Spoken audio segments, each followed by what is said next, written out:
cloud. And I'm going to screen share so I can read along because I forgot to bring a hard copy anyway.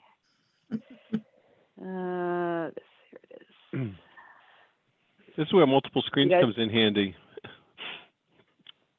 Yeah, I have to say I could not work multiple screens. I mean, I have worked multiple screens when I was on the radio, my most recent radio gig. I didn't like it. I found it very annoying to move back and forth from the screens, but we all have our flaws, I guess. All right, here we go. So we'll continue as we have with previous sections. I will read aloud. Stop me as we go, and we'll pause in between each of the subsections. Section 13, Wetlands and Watercourses, 13.1 Overview. Thompson has a rich and diverse inventory of wetlands and inland watercourses. Although shouldn't that be the other way around? Inland wetlands and watercourses? Isn't that the proper? Oh, yes, it should. Kind of thought that was the correct terminology. There we go. Of inland wetlands and watercourses. From colonial times to the present, the Quinnebog River and the French River have influenced development of the region. The inland wetlands and watercourses of the town of Thompson are an indispensable and irreplaceable but fragile natural resource benefiting all residents. The wetlands and watercourses are an interrelated natural system essential to an adequate supply of surface and underground water, hydrological stability and control of flooding and erosion, recharge and purification of groundwater, and the survival of many forms of animal and plant life. Many inland wetlands and watercourses have been destroyed or are in danger of destruction because of unregulated use by reason of the filling or removal of material, the diversion or obstruction of water flow, the erection of structures, and other uses which have despoiled, polluted, or eliminated these sensitive features. Unregulated activity has had a significant adverse impact on the environment and ecology of the state of Connecticut.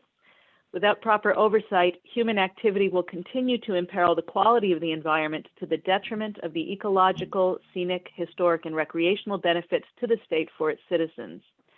The preservation and protection of wetlands and watercourses from random, unnecessary, undesirable, and unregulated uses, disturbance, or destruction is in the public interest and is essential to the health, welfare, and safety of the citizens of the state.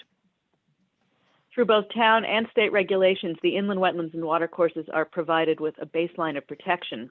The interpretation and administration of those regulations rests with the town through the Inland Wetlands Commission, but the Conservation Commission and Planning and Zoning Commission each plays a role in maintaining the health of Thompson's natural resources, including its wetlands and watercourses. In Connecticut, wetlands are defined by soil characteristics. Wetland soils have hydric characteristics, which mean they formed under conditions of saturation, flooding, or ponding long enough during the growing season to develop anaerobic conditions in the upper part. Link. Wetland soils include poorly drained and very poorly drained soils, and also include alluvial and floodplain soils. Watercourses include rivers, streams, brooks, waterways, lakes, ponds, marshes, swamps, bogs, and all other bodies of water, natural or artificial, vernal or intermittent, public or private. Link. In addition to the value wetlands provide to wildlife, healthy wetland soils and hydrology are critical to the proper infiltration of stormwater. Without intact natural systems or measures to replicate them, communities become vulnerable to flooding, erosion, and degraded water quality. Any comments, additions, edits? The only addition I could suggest is back in that first paragraph, the long paragraph, towards the bottom, through both through both town and state regulations, we may want to add town, state, and federal regulations. We don't want to forget the Army Corps. Right.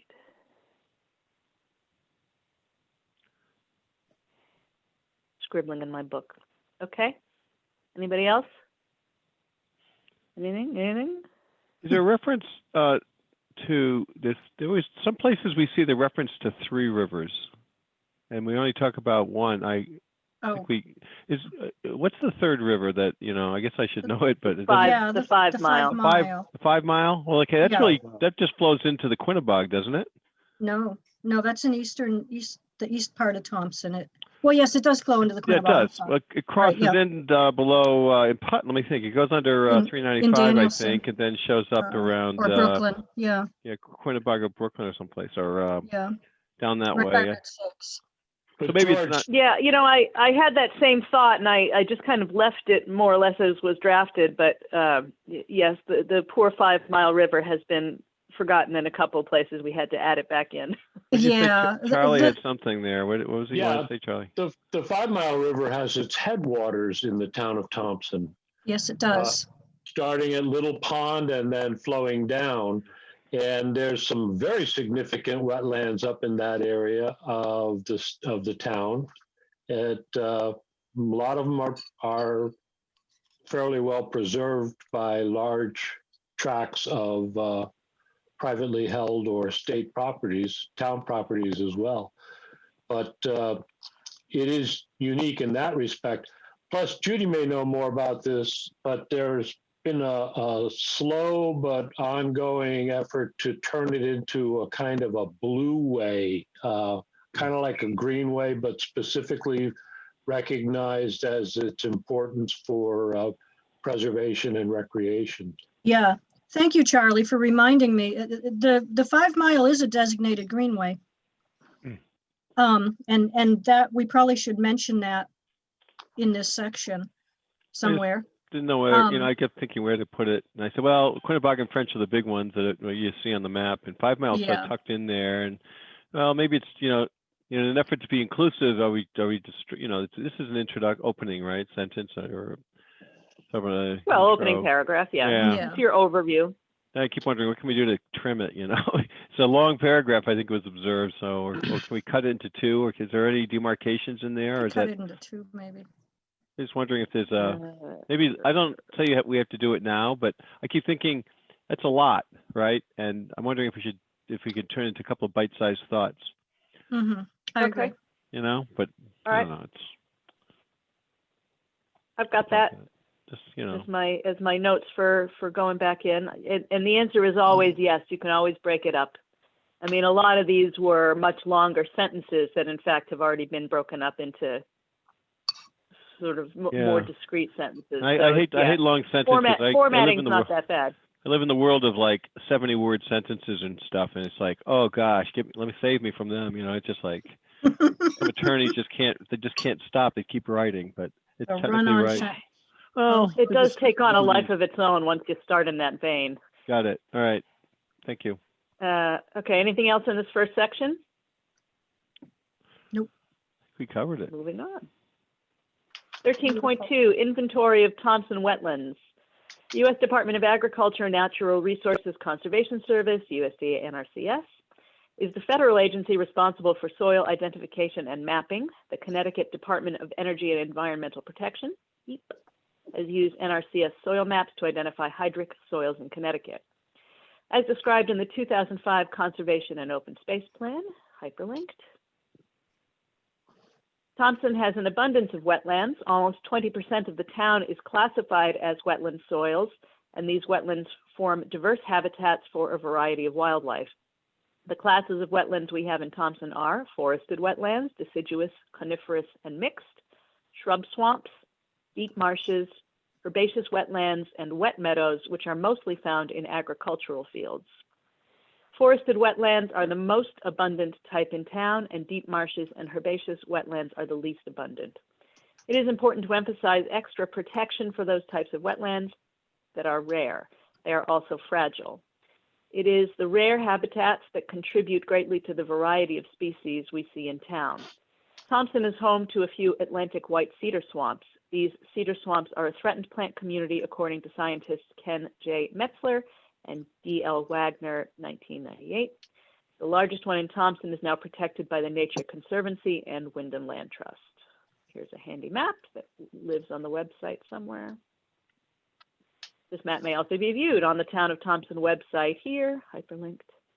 As indicated in the legend, it is a complete view of identified inland wetlands within Thompson, including 10 significant wetlands as described in the 1980 document Town of Thompson Inland Wetland Inventory.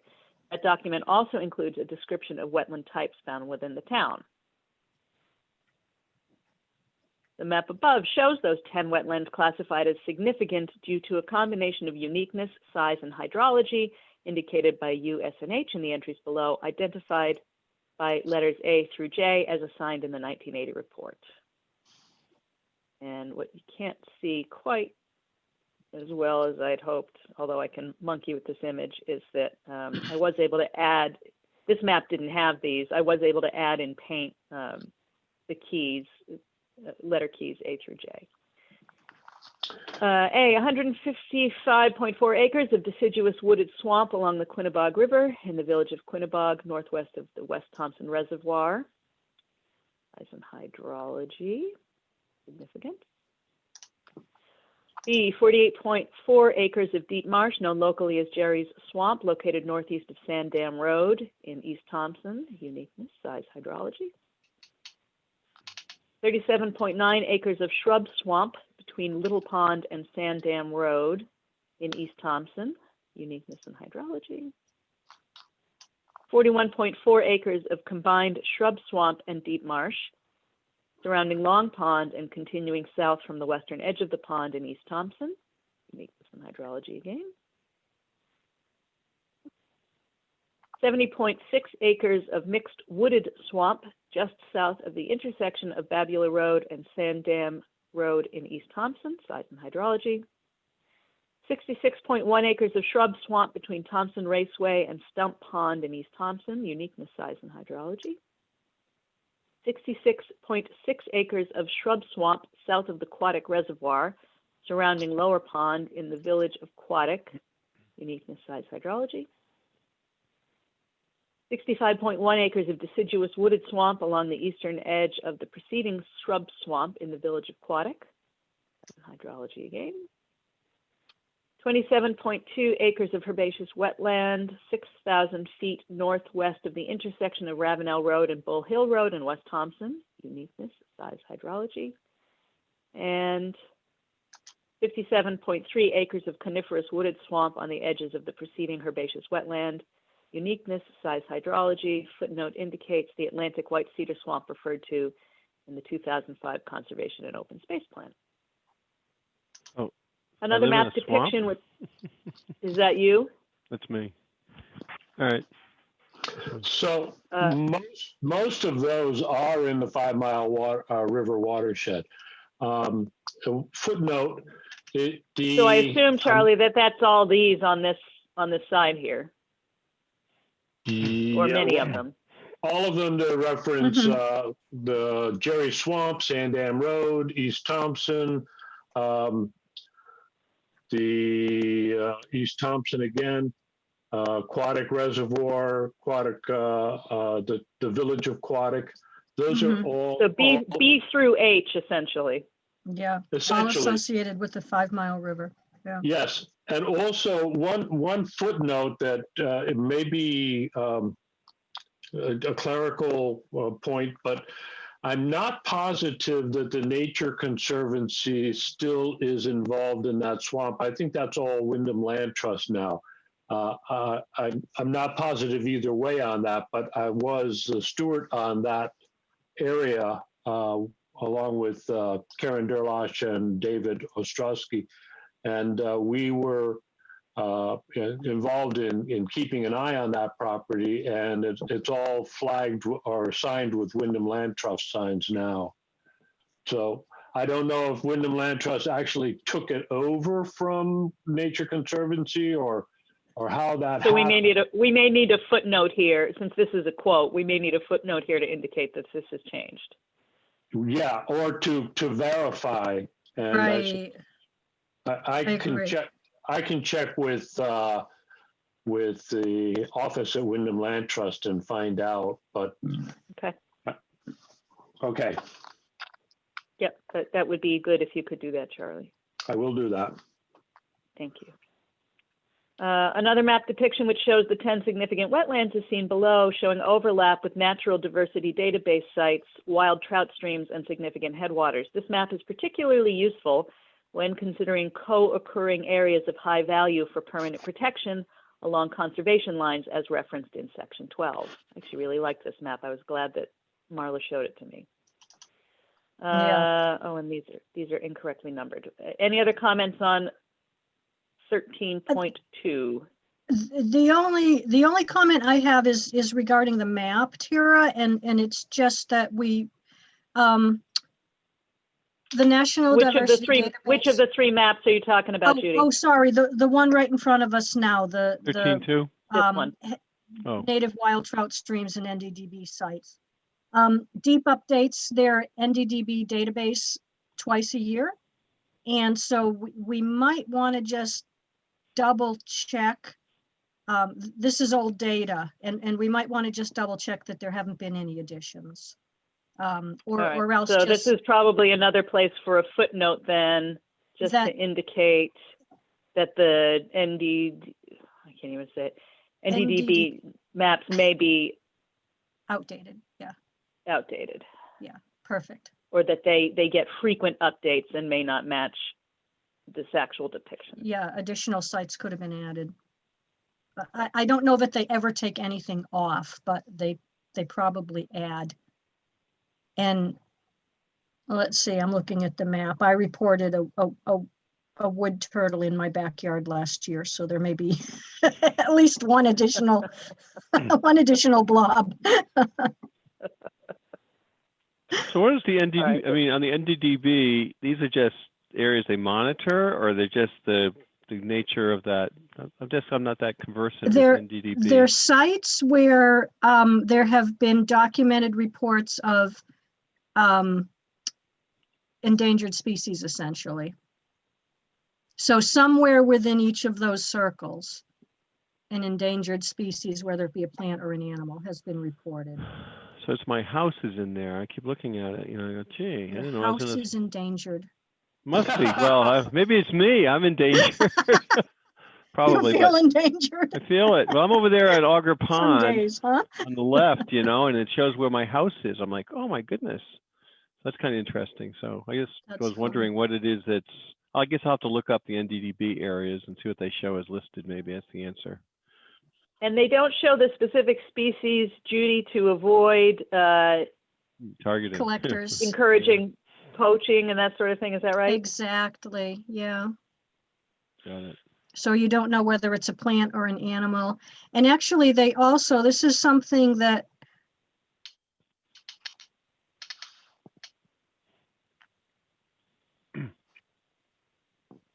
Hello. Judy, are you there? I think we lost you.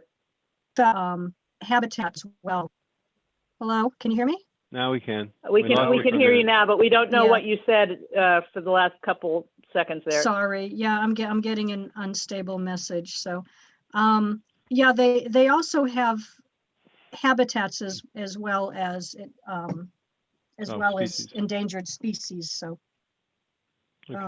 I don't know whether for example, that cedar swamp might qualify as a threatened habitat. Is that the implication? Right. Yeah, and even along the French River, there's some.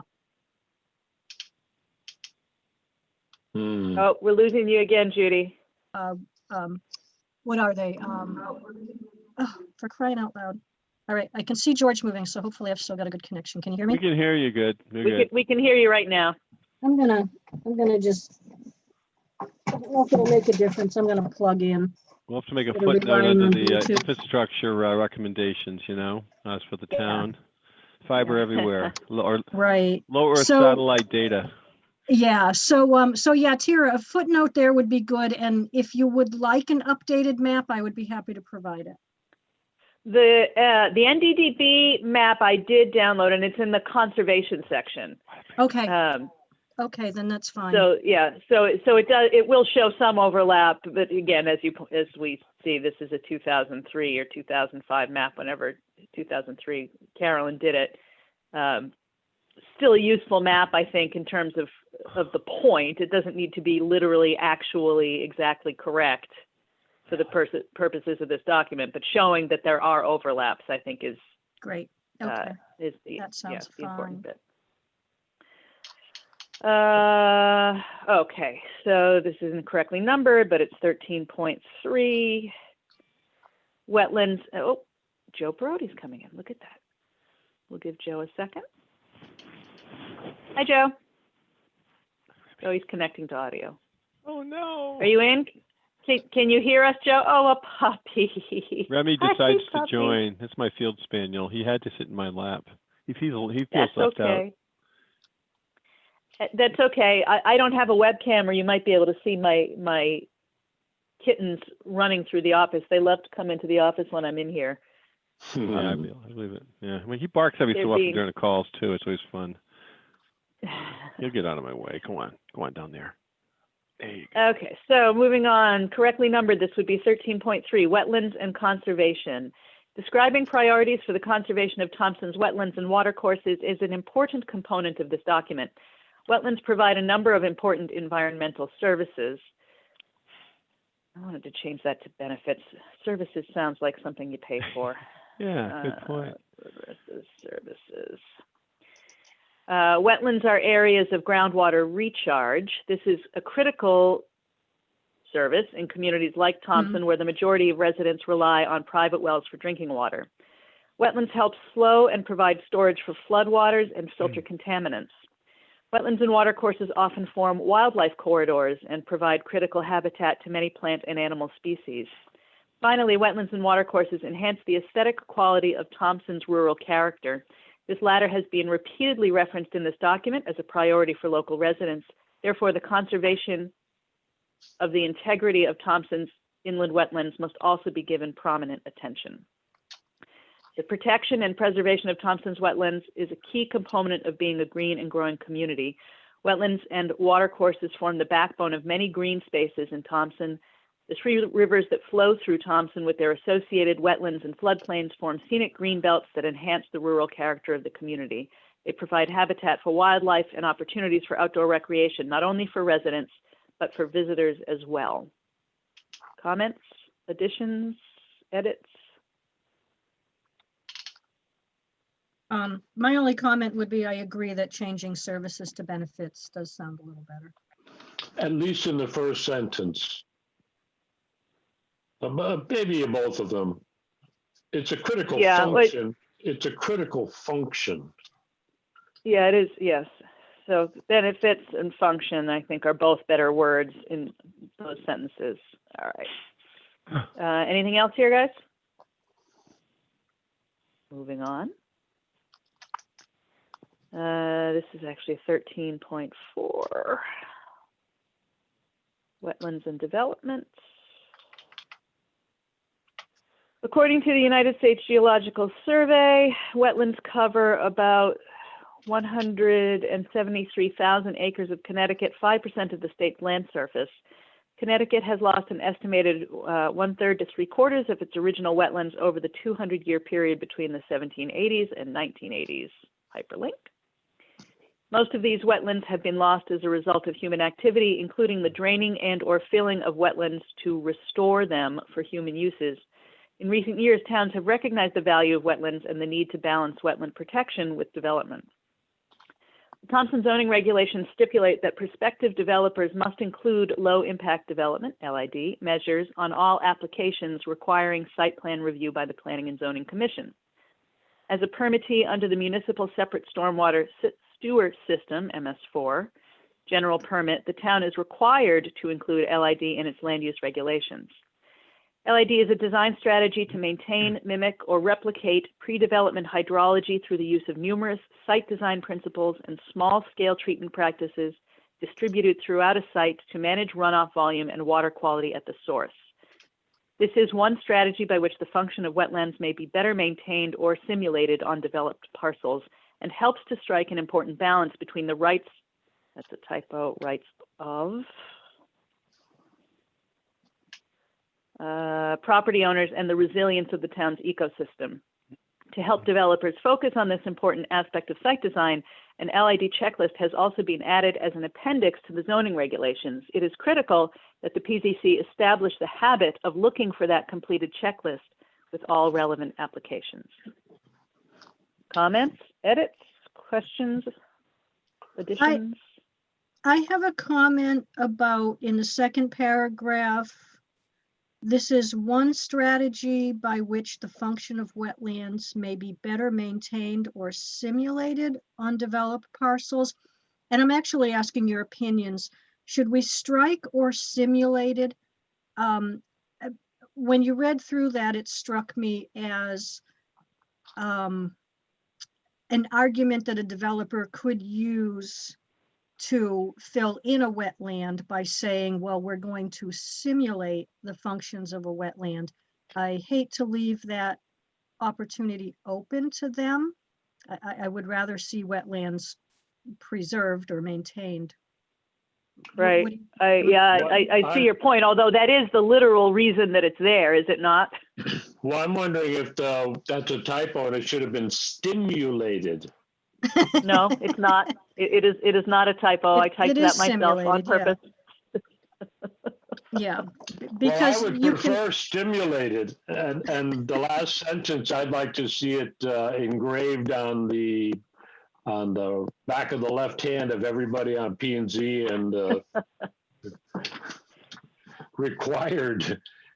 Absolutely. Chairman Perotti, that one's up to you, I think. Yeah. tattoos for everyone. Yeah, just in thinking like at the language of what the LID, right? So it's a design strategy to maintain, mimic, or replicate. It is. So it would be therefore maintaining or simulating. Okay. All right. But yeah. I mean, I think it's literally true, although I understand exactly what you're saying, Judy. Right. I think we'd all agree that we'd much prefer the maintenance than the simulation, right? Right. That's fine. That's why I threw it out that way. So that's fine. I'm comfortable with that. Anybody else have anything else here? Yeah, go ahead. Sorry. The other thing I had a question about, and Joe, I guess you're the guy again, is riparian buffers. Should we throw some language about riparian buffers in here to set it up as a potential recommendation at the end? What is the thinking on planning and zoning at this point in time? Because any kind of regulation in that vein would need to come through planning and zoning. Are they there yet? What do you think? Yeah, I mean, what do we have? 13 members? I think you've got 13 opinions. Well, 10 members and 3 alternates. Yeah.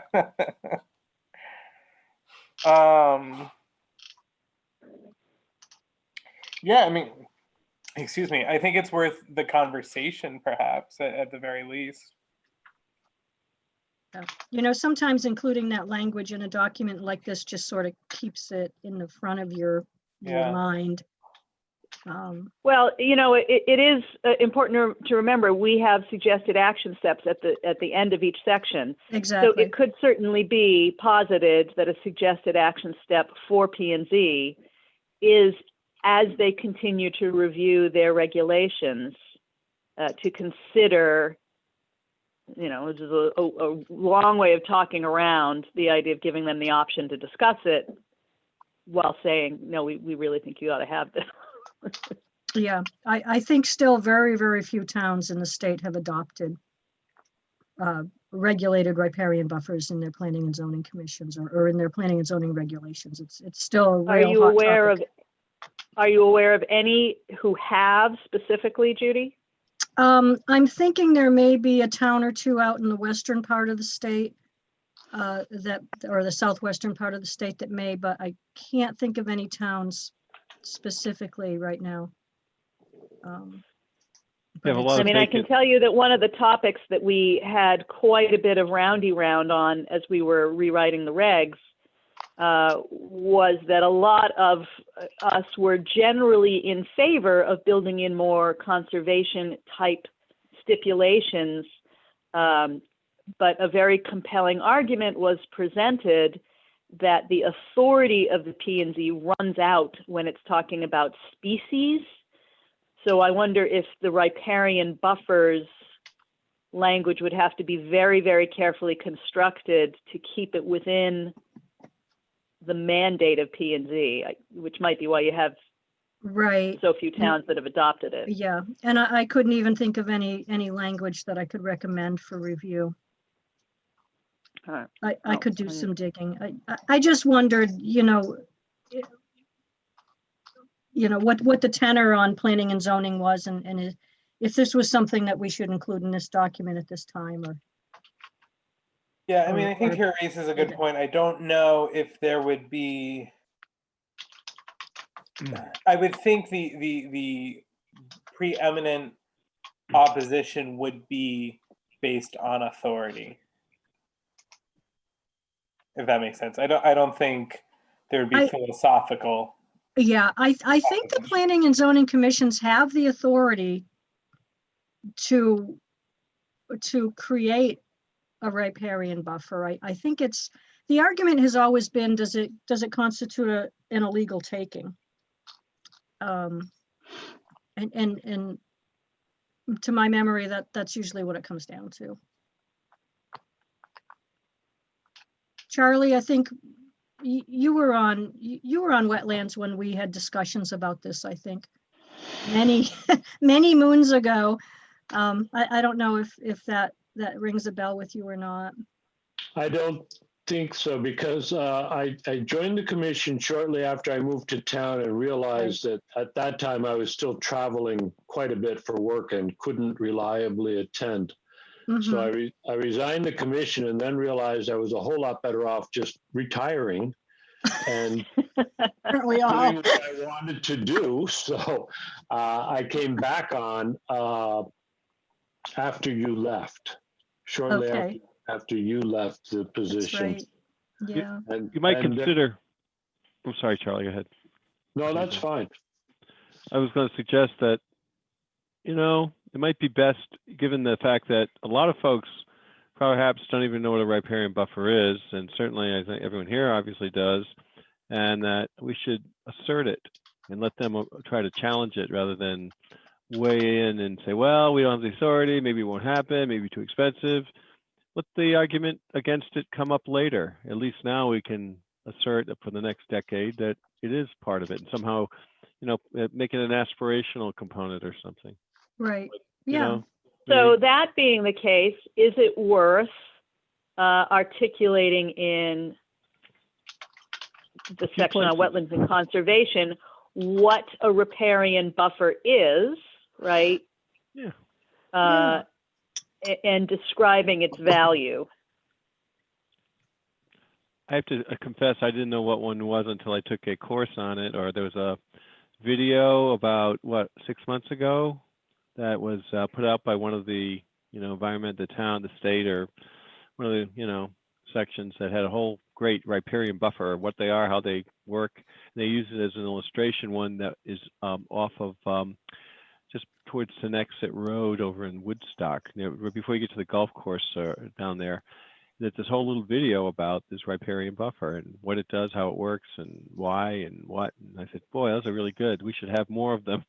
But until then, it's sort of like it was an abstraction, I guess, is perhaps a more accurate. What is that? Oh yeah, one of those. Whatever kind of buffer is this? You walk along the pond or walk along the stream, maybe. But if you could have an affirmative goal, or as you point out, Tyra, define it, integrate it, and that could pique, people's interest. And where's the downside of that? Speaking of things that teach you things, you want to know what a nerd I am? When I was 26, not only was I a member of the New England Wildflower Society, but I just decided for my vacation one year to take a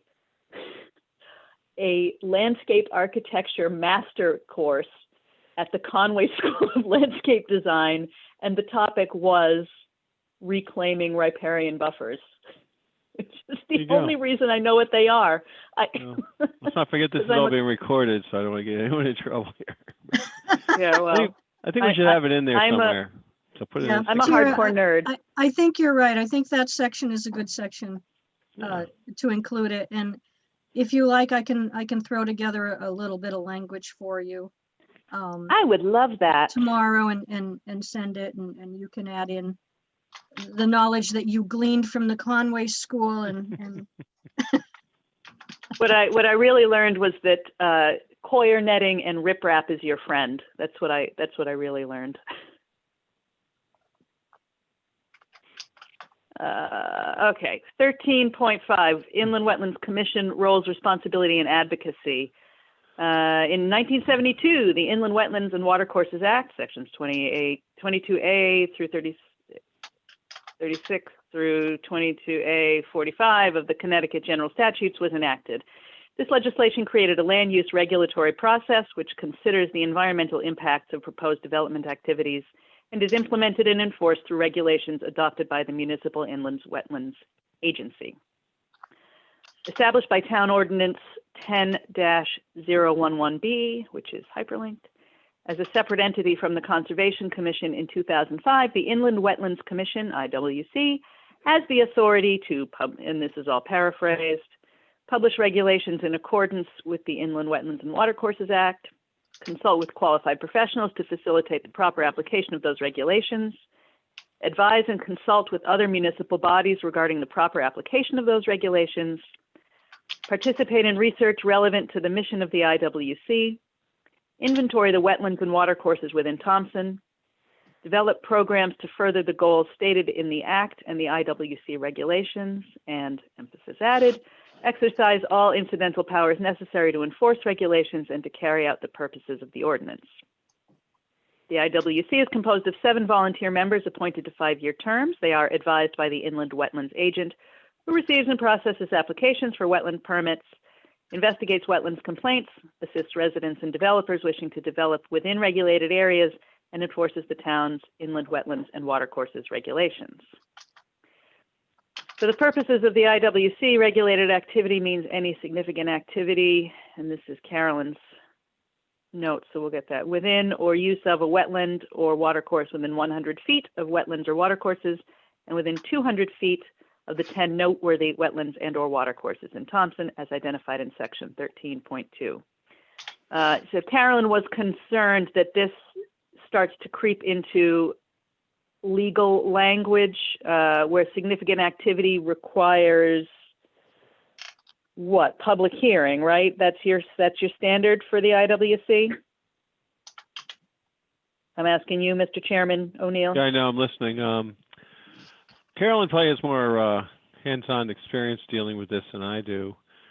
And the reason I tried to get this in here was that, you know, most people have no idea, most of us don't realize that what exactly is regulated? Well, you only regulate activities, and that pulls in the statute. We can sit there and opine on a lot of things, but we can only opine on regulated activities within the wetlands area, our territory, right? It's hard to go out and just say, yeah, we don't like what you're doing out there. Well, unless it's within the inland wetlands, which is defined by feet and measures or soil types, then you start, get into those activities, and they're broken out here. So I don't know, maybe we can, this is pulled from the statute, this information. So. Well, yeah, and it definitely had that look to it in the copy that you sent me, and I didn't change this much. I just condensed this to be more readable, essentially. Yeah. But maybe I Carolyn was condensed it here too to much. maybe Carolyn could be here to say what. yeah. So okay, so there is a statutory requirement. Oh, great, good to know. Yeah. Well, yeah, there is a statutory requirement for a public hearing. How would we incorporate that into this? Yeah, go ahead. I suppose you could. So you're describing what a regulated activity is, right? And so you've got all that language, and then I think you could probably add it at the end of the bullet points. Have a separate paragraph that just says that there is also a statutory requirement to hold a public hearing, et cetera, et cetera, et cetera. Yeah. Because that's an important thing, but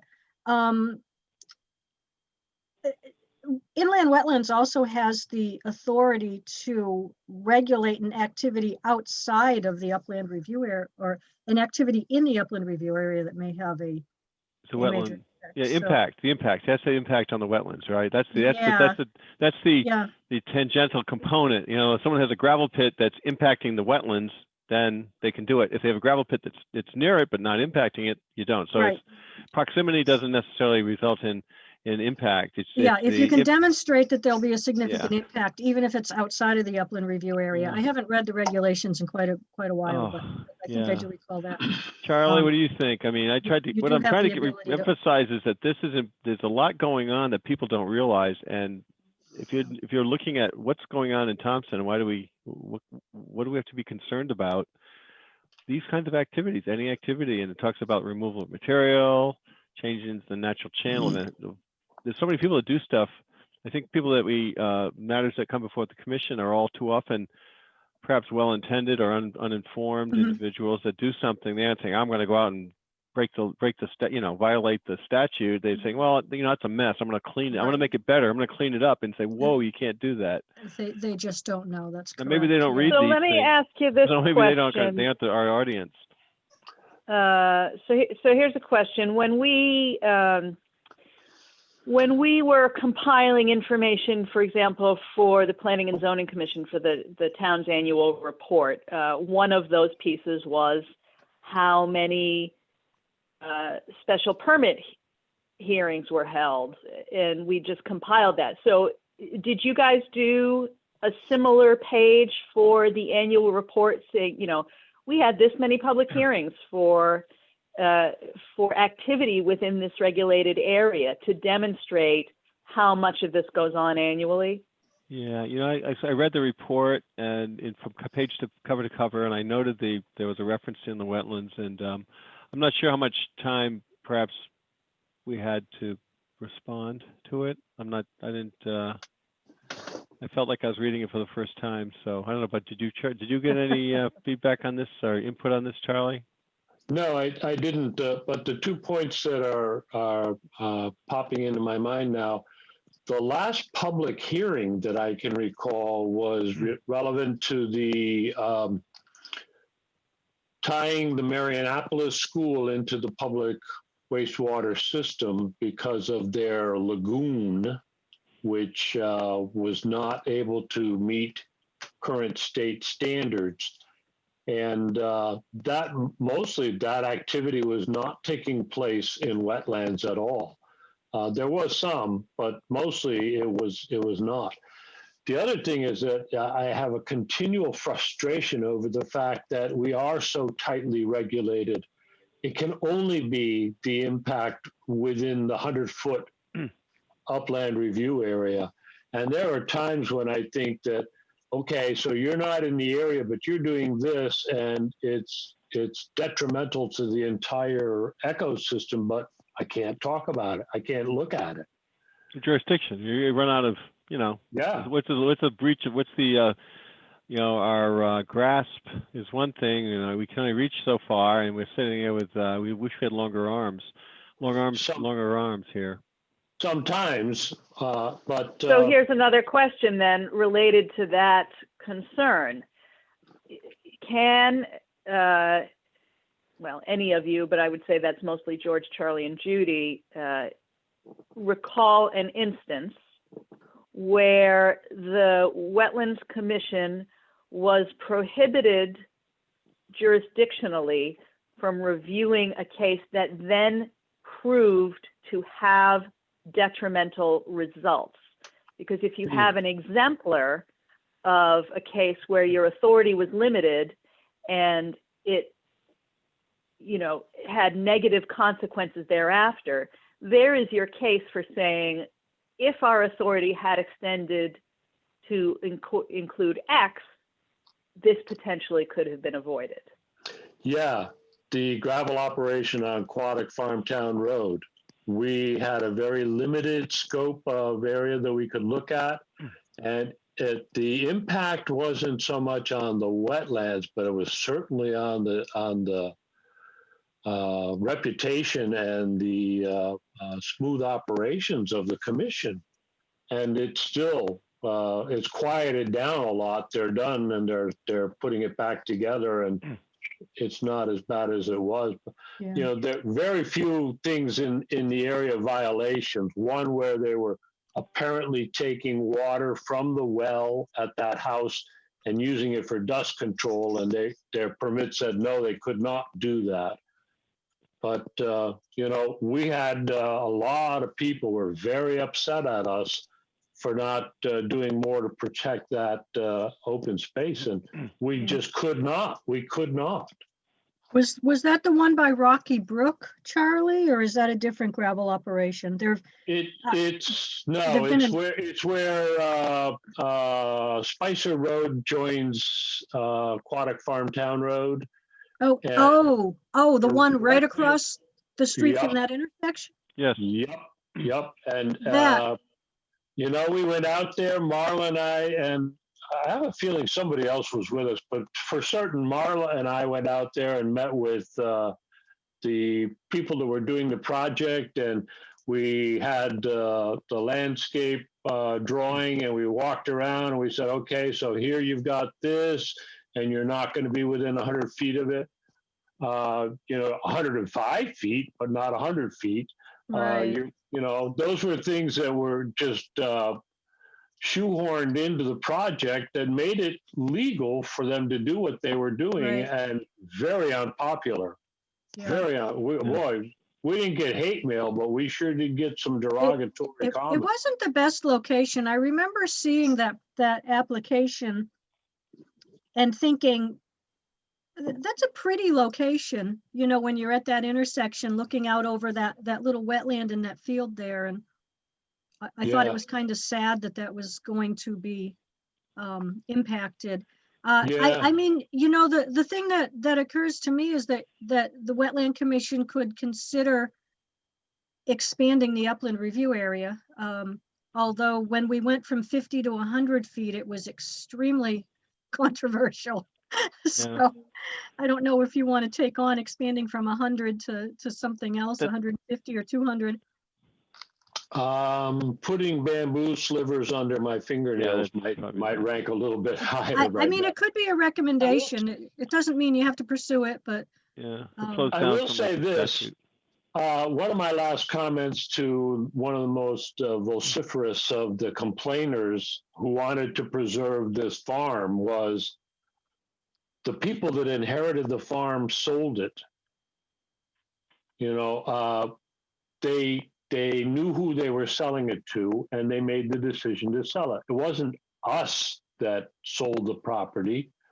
So, then they thought the Wyndham Land Trust should be buying everything, but we're limited too. You know, there's only so much that we're able to do.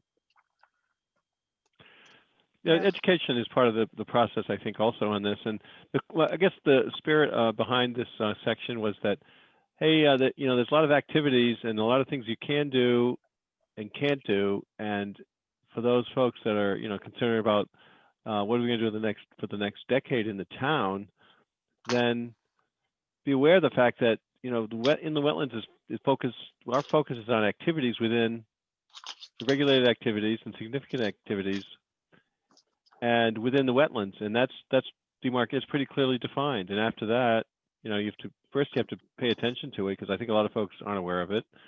And secondly, to the extent they are, so I don't know, maybe this isn't the right place for it. Maybe we could, you know, take that all those bullet points and turn them into a little, you know, significant activity might include some of the following things and many more. I see the regulation kind of thing, right? But the fact is that the goal here, for at least when I thought of trying to interject, including this as part of this section, is that we're governed by the state statutes, the federal statutes, the town regulations, the various acts, and you know, there are parameters around it that we regulate, and the people, the citizens that are, you know, going to come in the future need to be aware of it. That was the goal. Because I looked at the document that was written a decade ago, and it really sort of just, I don't know if it really talked about inland wetlands per se, other than to mention the word a few times, and it kind of conflate it with a bunch of other things, sort of lumped it together. So that was my goal here. Maybe we should take another stab at trimming it down, or condense. Maybe make it just a discussion. I like it. I think it's good information to have. So do I. I will say this, even where we do have jurisdiction, I was out at a site on Little Pond today with Marla Butts, where the property developer ripped down a cottage that used to belong to his mother, and he's building, apparently he's going to build a McMansion there. But he wanted to put in a revetment along the water's edge, and we said it had to be as built. We had to see that it was constructed according to the engineer's plans, and before we could sign off for the building permit. Well, we went up there today, and it was not constructed to the engineer's plans, and the contractor was shouting at us both. And being profane and really upset at us. And Marla started to shout back at him. I got in the middle and I said, look, hold on a minute. I said, Mr. Contractor, you have to be aware of the fact that the application is a contract. And if we don't adhere to our responsibilities on the contract, we're going to get sued. The neighbors around Little Pond are going to sue the Inland Wetlands Commission for not doing its job.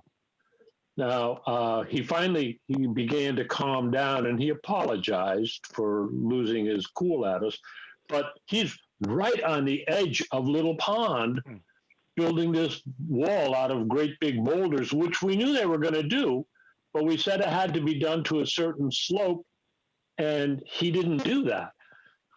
I think that the wall that he built is not going to fall down. It's made out of boulders that are probably weigh over 1,000 pounds each, and they're fairly flat, and they fit together almost like bricks. But it was not as the drawing said it was going to be.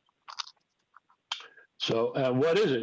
It's easier to ask for permission or for forgiveness than to get permission. So people do things. And I like the language of this section here because it spells out that we do have responsibilities and we take them seriously. And the reason why is to preserve this important resource. So I think what might make it more useful for a lay person or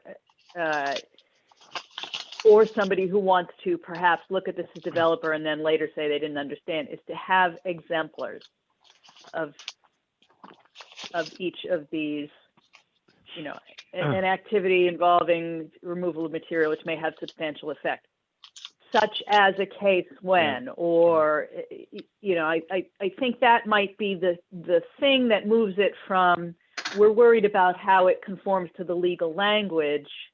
Yes. And this isn't a regulatory document, which is right, exactly. Yeah, that's a guidance document. If we're guiding, the guidance should perhaps be in plainer language. So what is that? So maybe what I would ask, if any of you can think of concrete examples where this has happened, where you have observed it, where the Wetlands Commission permitted it, denied it, made somebody modify something, that's probably more useful to somebody going, what is this? I can think of examples where we suggested modifications and they were followed and it had no adverse effect on the what they wanted to do with the property. I know that it has happened, but I don't know specifics to say it was XYZ property on this road. We don't need to do that. Well, I wouldn't use people's names or addresses. Marla can probably pull up 2 or 3 that you've been, pick 1 or 2 of them. She's pretty conversant with what's in our files and what we've been doing. So what I was suggesting, I think, is just say we give an example. They don't have to be real, but hypothetical or proffer. What would a likely similar situation. So maybe Marla could give us without getting too technical, I guess is a key thing too. Something that can make sense. I know that when I came to this town, I thought I read all the regulations, and I'll tell you, there's a lot more there than you realize later on. So what the words mean is really important. What's significant, what's regulated, and some people just think, I'm not within 100 feet. No, 100 feet of the pond doesn't make any difference. It's the soils that count, that kind of thing. And that's where you just don't realize it until you're being challenged as to why did you do that in the wetlands. But maybe we should just, maybe those examples would be a good idea. Just little brackets, for example, and we put those in italics or something. So, in the first bullet, you might say, dumping. Was it pony manure? Was it Charlie? Dumping pony manure in the wetlands is you can't do that. You can't deposit a pile of old horse manure in the wetlands without proper approvals and methodologies. I guess there's some way you could probably do it. I'm not sure how. No, you can't do that at all. Yeah, I'm trying to think how you could do that. Like I don't know, maybe, but however you do it. But that's an example. Just go on the list and give them a bunch of those things that you can't do. There's always ways of doing things, but that's an example of what you probably shouldn't be doing. And then you go to the next one and say, dig in a trench through the wetlands, to drain it faster. No, you can't do that either. If you're crossing this, does it inhibit the natural dynamics of a watercourse system? Those kinds of things. So we could probably throw some in there. I think we should give it a shot. Yeah, that would be, I think that would work nicely. All right, so continuing, the Inland Wetlands and Conservation Commissions, but I think Carolyn would probably want Conservation Commission taken out of here, of the town of Thompson protect its citizens by making provisions for the protection, preservation, maintenance, and use of the inland wetlands and watercourses within the town. The purpose of their oversight of Thompson's wetlands is to minimize disturbance and pollution, maintain and improve water quality in accordance with the highest standards, prevent damage from erosion, turbidity, or siltation, prevent loss of fish and other native aquatic organisms, wildlife and vegetation, and the destruction of natural habitats, deter and inhibit the danger of flood and pollution, protect the quality of wetlands and watercourses for their conservation, economic, aesthetic, recreational, and other public and private uses and values, and protect the state's potable fresh water supplies from the dangers of drought, overdraft, pollution, misuse, and mismanagement. Thompson's regulations governing its inland wetlands provide an orderly process to balance the need for the economic growth of the state. This should probably be the town, actually. The town and the use of its land with the need to protect its environment and ecology. The Commission undertakes this work in order to forever guarantee to the people of, and we'll change that to town, the safety of such natural resources for their benefit and enjoyment, and for the benefit and enjoyment of generations yet unborn. One commission or individual cannot shoulder the burden of guiding and overseeing development. Rather, it is the body politic, the collective will and vision of the town and its citizens that ultimately will protect and safeguard the inland wetlands and watercourses. The Commission acts as steward of the land and water and must deal with the consequences of those that have come before, as well as pass on what we have to those that will follow. Any comments, edits, additions, questions on this latter section? Do you think that first paragraph beginning with the Inland Wetlands and Conservation Commissions should go first? Should kick off this whole section? It almost sounds like an introduction. I like that. That's a good idea. Maybe I can put move it that up. after. Well, I don't know if you want to put it before or after in a proposition 1972. is suggesting, right? It's like here's the mandate, and here's how we do it. Right. The other thing, George, is it the Inland Wetlands and Watercourses Commission, IWWC, or is it? Goodness. Good question. I think it's just Inland Wetlands Commission. Yeah, the town, on the website it is on the website it is consistently referred to as just wetlands, not watercourses. Okay. Is not included. Okay, I wasn't sure, and so I just wanted to ask. Yeah, let's correct it.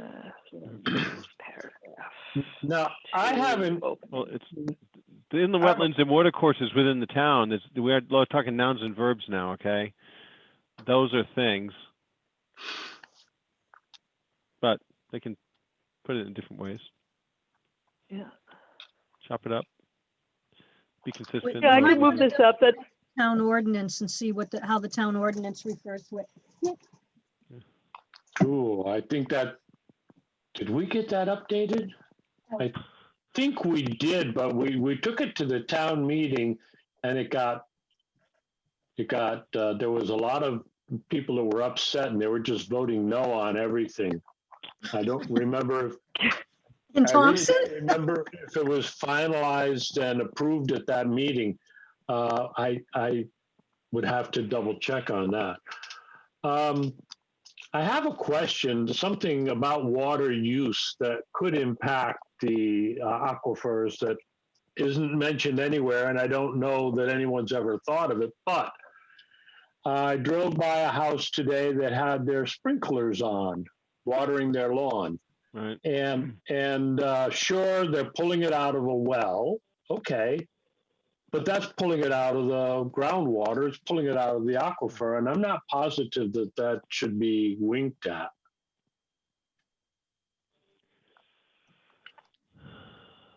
Well, they're lucky they didn't run their well dry. They must have a good well.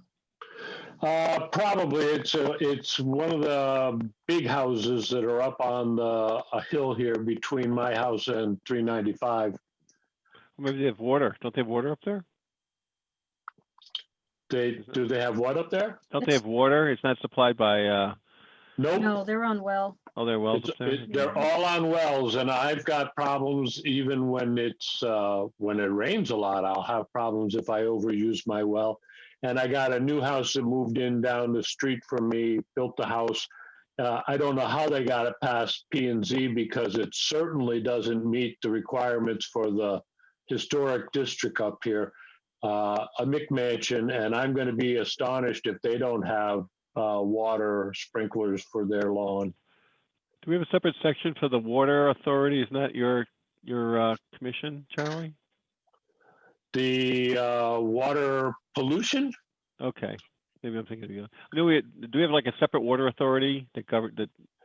The public water in the part of Thompson that has it is provided by essentially a privatized company.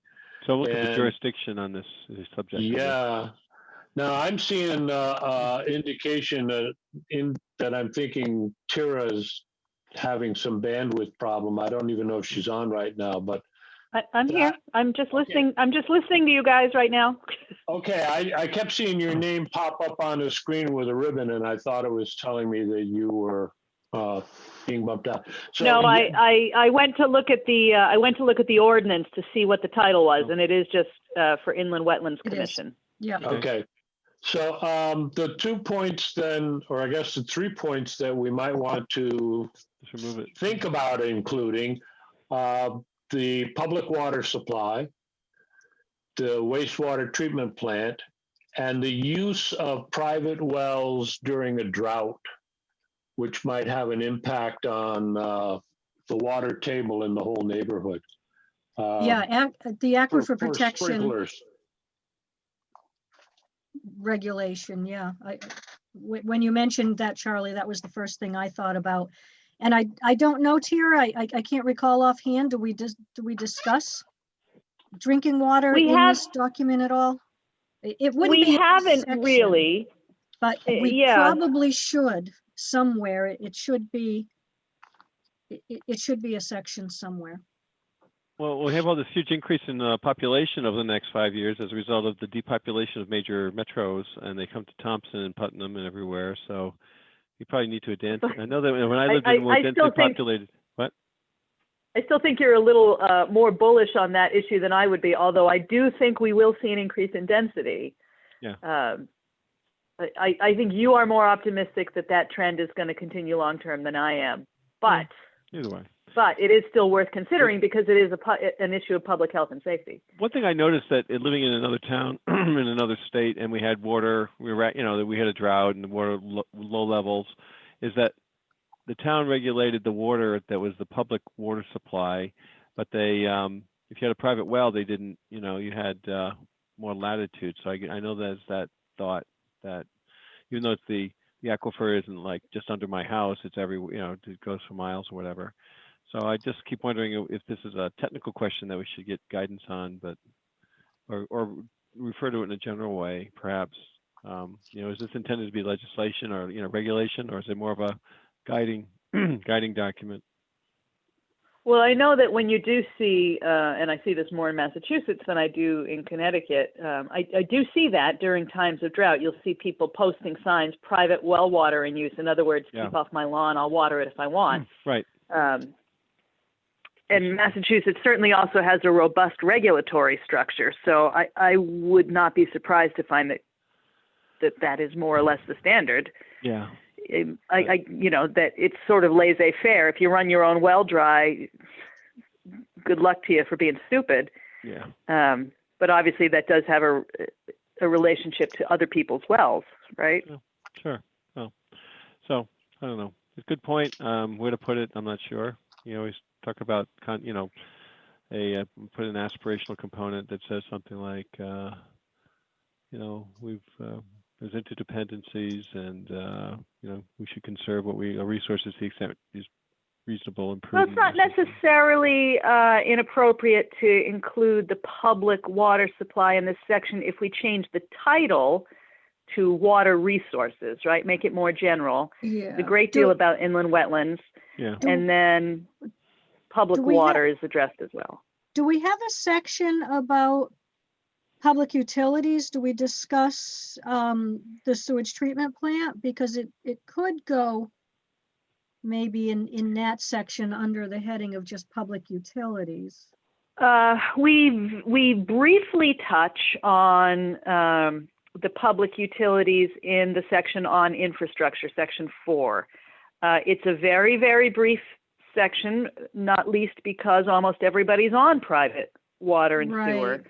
That it's might essentially be an making the case that appropriate it's an underutilized utility, that it's got plenty of capacity to treat more sewerage. Now, what that means in terms of the reservoirs and the water resources, I wasn't exploring that when I called the treatment plant to ask them what their capacity was. So that's public water. That's why I was thinking that the Water Pollution Control Authority would fit in here somewhere, but maybe that's a different.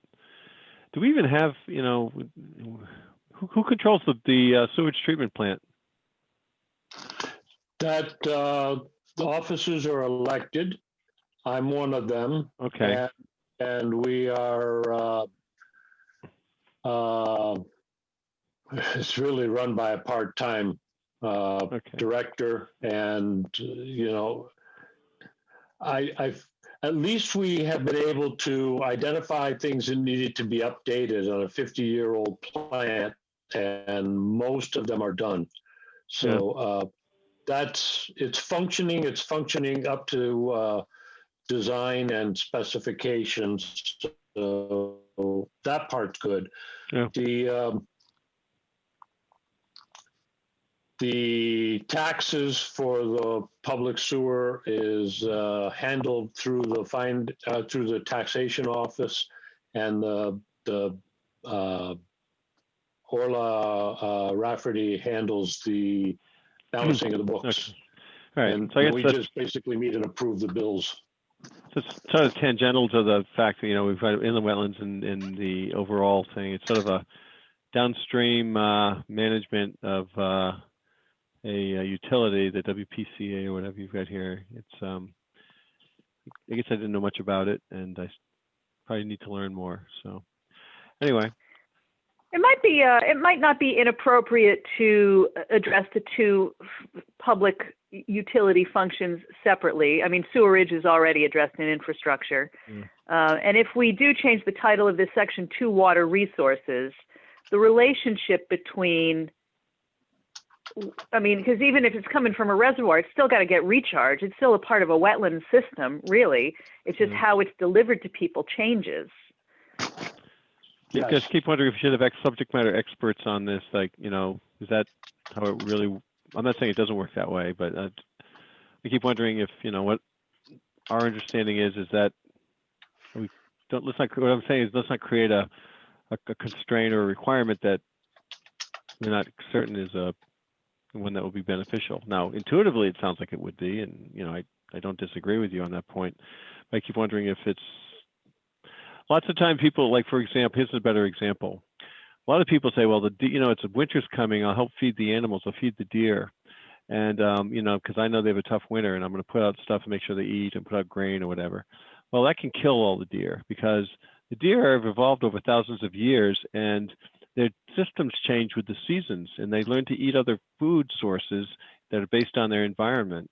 And the metabolisms actually throttle back to like 50% in winter and they almost do nothing except, you know, sit in the sun and chew the cud and move around a little bit. And then when the other seasons come and the leaves come out, their metabolism changes and they manage other things. But they've had animals die of starvation when they consume food because, you know, people thought they're doing the good thing and putting out food for the deer, and they actually end up killing them. So I keep wondering, that's maybe an extreme example, but if we're regulating water in the aquifer, I just keep hoping we'd have a geotechnical engineer or something to say this is how it works and this is how it would impact it. If you put in, well, we do have aquifer protection regulations. They do exist. Okay. It's, so we can just it's not a incorporate them. document that needs to be created. Okay. You know, it may just need to be referred to. Okay, maybe that's what we need to do then. I have made a marginal note. Well, not a marginal note. I'm keeping running notes this time, but to go back and review that and see if there's anything relevant to pull in. We can pull that in, and that's where we need to go, maybe. All right. So suggested action steps, aside from the fact that these somehow numbered instead of bullet pointed. Dennis sent to me these to me this afternoon. These are obviously very much based on an engineering point of view and all valid, but let's see what we think is missing here. Ensure that developers follow LID procedures, implement the best management practices for each of the 6 minimum control measures of the MS4 permit, as more specifically described in the stormwater management plan, or more specifically, so that's what these are. What should they say? 6, 1, 2, 3, 4, 5, 6. Complete catchment delineation in priority areas, determine directly contributing impervious area for each catchment, assessment and priority ranking of catchments, continue dry and wet weather screening, remove any illicit discharges found, and public education to motivate residents to use best management practices which reduce polluted storm water runoff. So he's suggesting either just have this as a general or break them out into these 6. Develop a methodology for regulatory bodies to ensure that new and redevelopment site plans comply with the water quality requirements for on-site retention. Inspect all known stormwater treatment structures. And then these are the ones that George had included just as thought prompts. Make it better than it was, seek sustainability, solutions that are commercially and economically viable, work within statutory limitations, flexible and open to advances in technological, social, and economic realities. So let's create some space between these two so we can consider them separately. Yeah, we don't talk about the MS4 permit in this at all.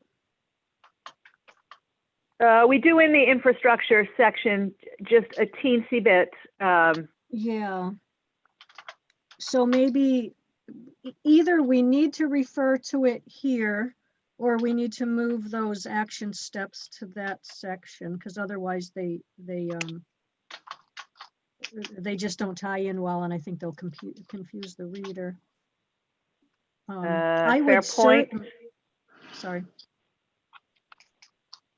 No, all I was saying was that it's a fair point, and I was just going to say, is there anything here other than ensuring that developers follow LID procedures that does seem specifically relevant to this topic of water resources?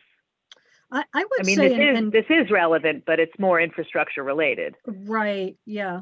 And it's specifically related to the MS4 permits. So, excuse me. I would say that that first point, ensuring developers follow LID procedures. I mean, you could say encourage as relative to wetlands and watercourses, and encourage developers to implement LID practices to protect wetlands and watercourses. Although we have made it a requirement of site plans. Okay, then ensure. So what if we say we are encouraging all town commissions or boards with jurisdiction over development to ensure that these are met in the plans?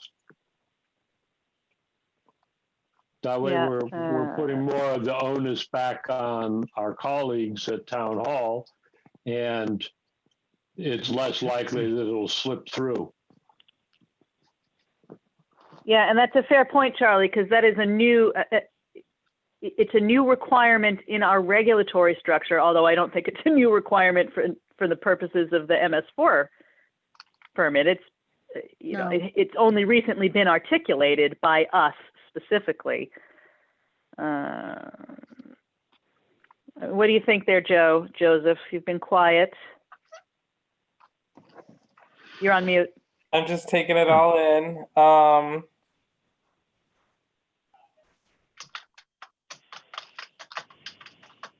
Yeah, I mean, like you mentioned, right? It's, you know, this is all part of the new regulations and the site plan and whatnot.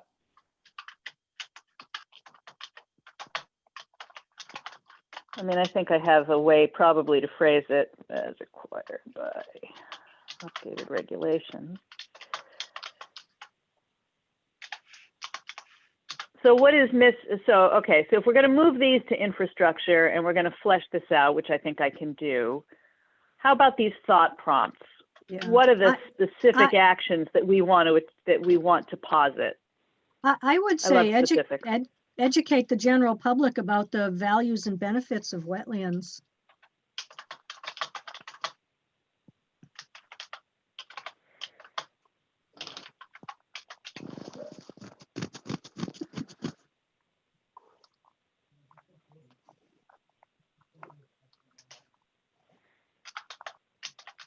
These are, I read this as 13.5 being suggested action steps for wetlands. Watercourses. Yeah, except it should really be 13.6. But okay, other than that, yeah, suggestion action steps, wetlands and watercourses. Some are technical. I think the technical ones that are MS4 related, which feel very engineering oriented, might be because we suggested appropriately moved to that section. And the other actions, like what are we going to do overall? You know, what's our goal? How are we going to get there? What's the big picture? How about educating municipal regulatory commissioners? Everybody, yeah. Start with the commissioners. So how do you do that? How do we do that, right? It's great, you know, aspirational goals. So let's say, how do we do that? So I've got a thing I've got to do every year, and that is to do my cybersecurity training, right? And they get a note, and I have to do it every year, and they track me down if I don't. So we have regular training, mandated. You know, you have them now.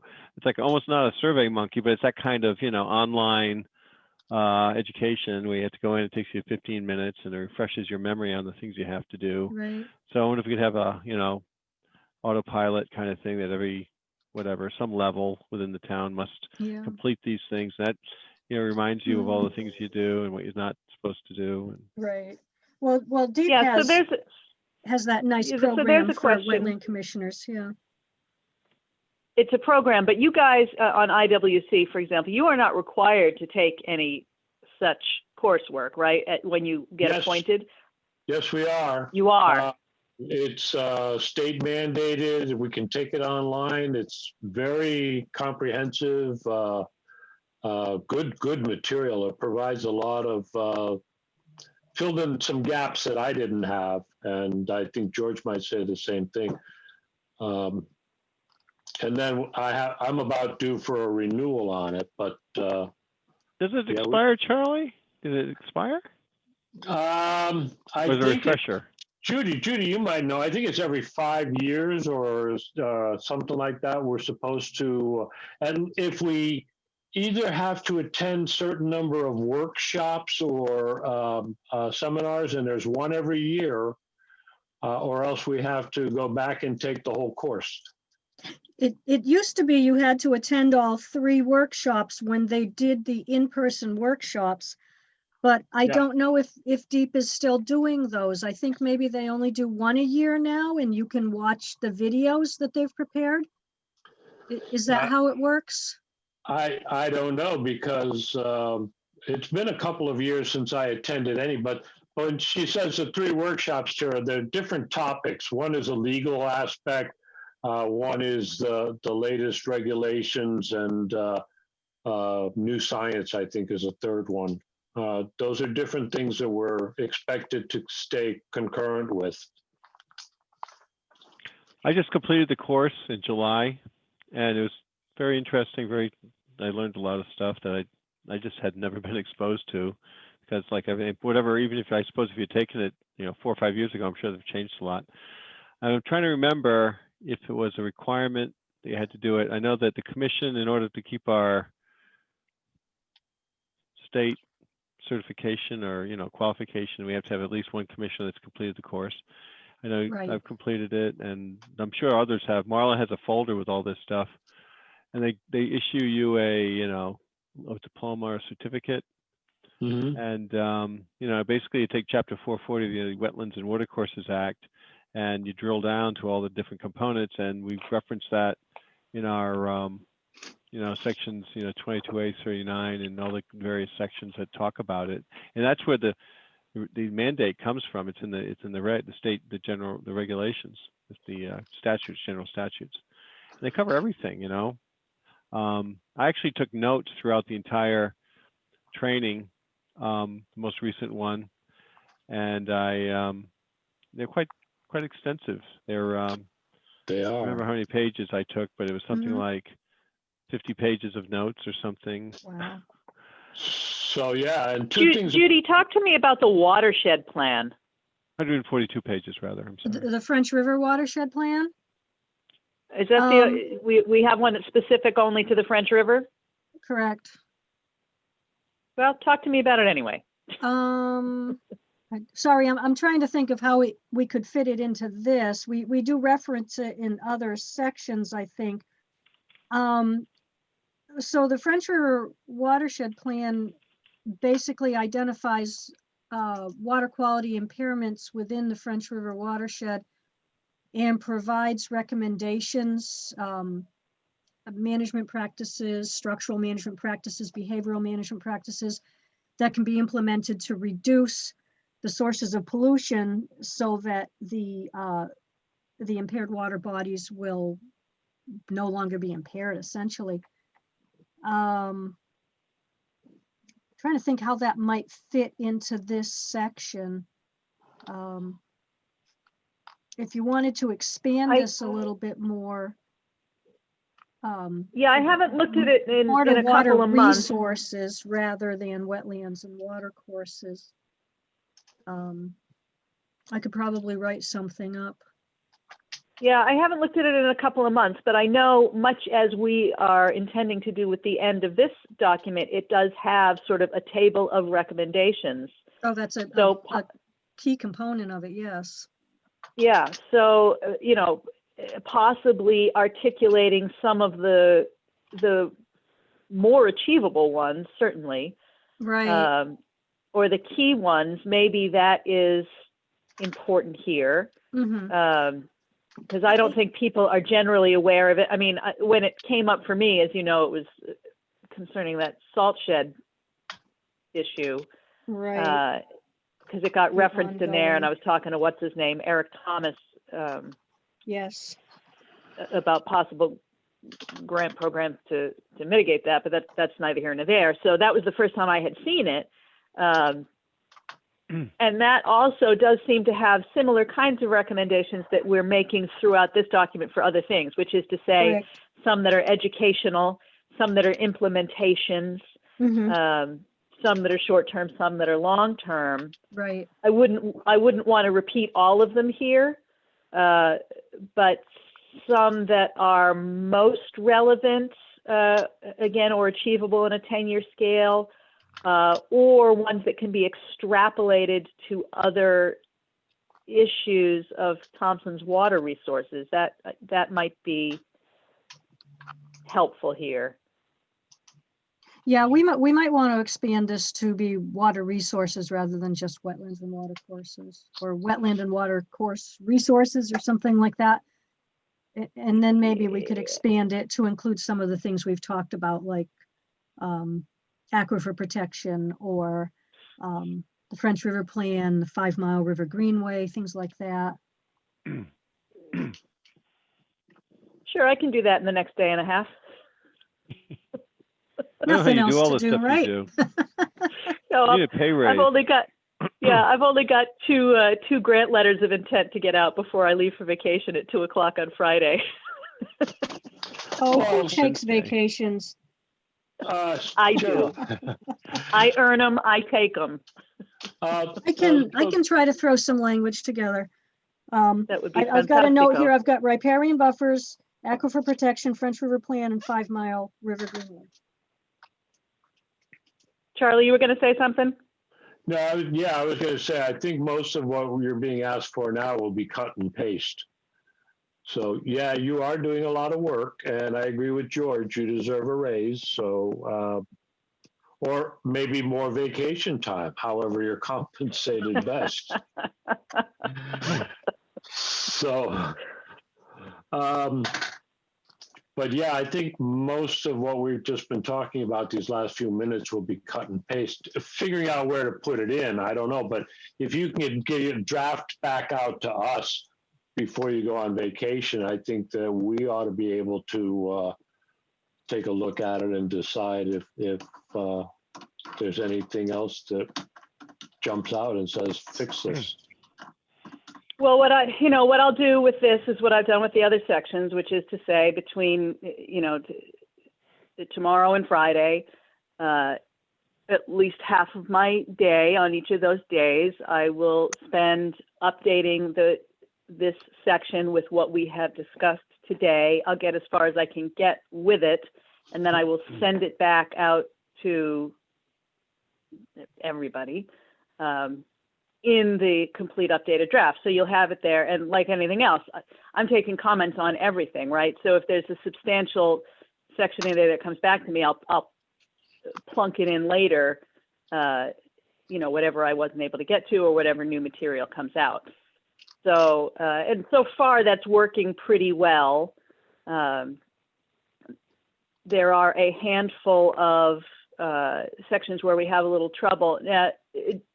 I don't know how your agendas get put together, George and Charlie, for the IWC. Is it worth taking it into your commission for discussion? We're doing that with EDC. We're doing a little bit of it with PZC. I think it's a good idea. What do you think, Charlie?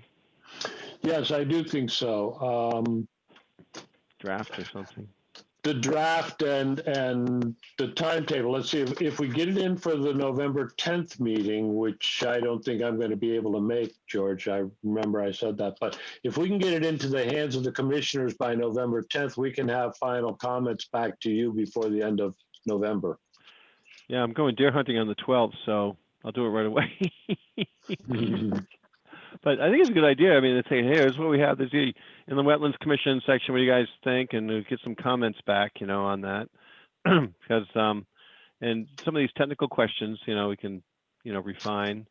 I guess it's always important to say, who's our audience and why are we doing this? And I think it's one thing that maybe we want to keep saying every time, right? Remind us, who's this for and what's the purpose of it, right? Somewhere.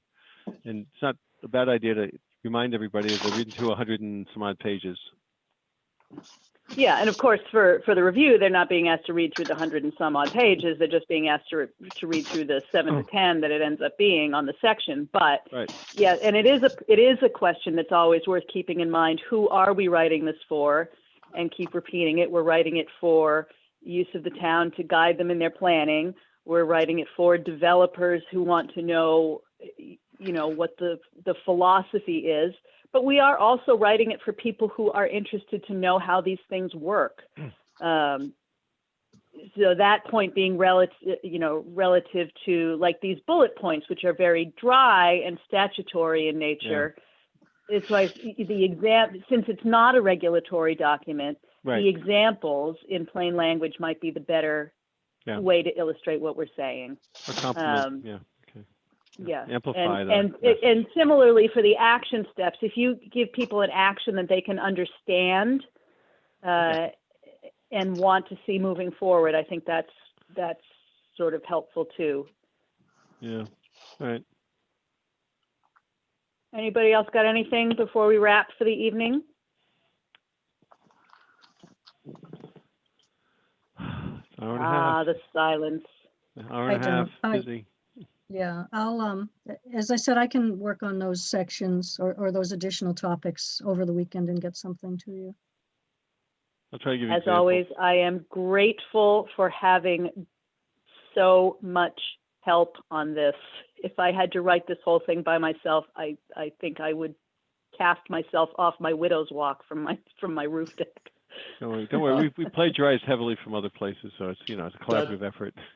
That's fine. It's leveraging the collective body of knowledge. Now, I think I just heard Judy say she would work on it over the weekend, and if that's the case, then she's going to want to send copies of it to us, along with whatever Tira has, because Tira, you might have a parentheses that says 5 Mile River Greenway plan here, and then we can edit it while you're on vacation and have it ready for your review when you come back.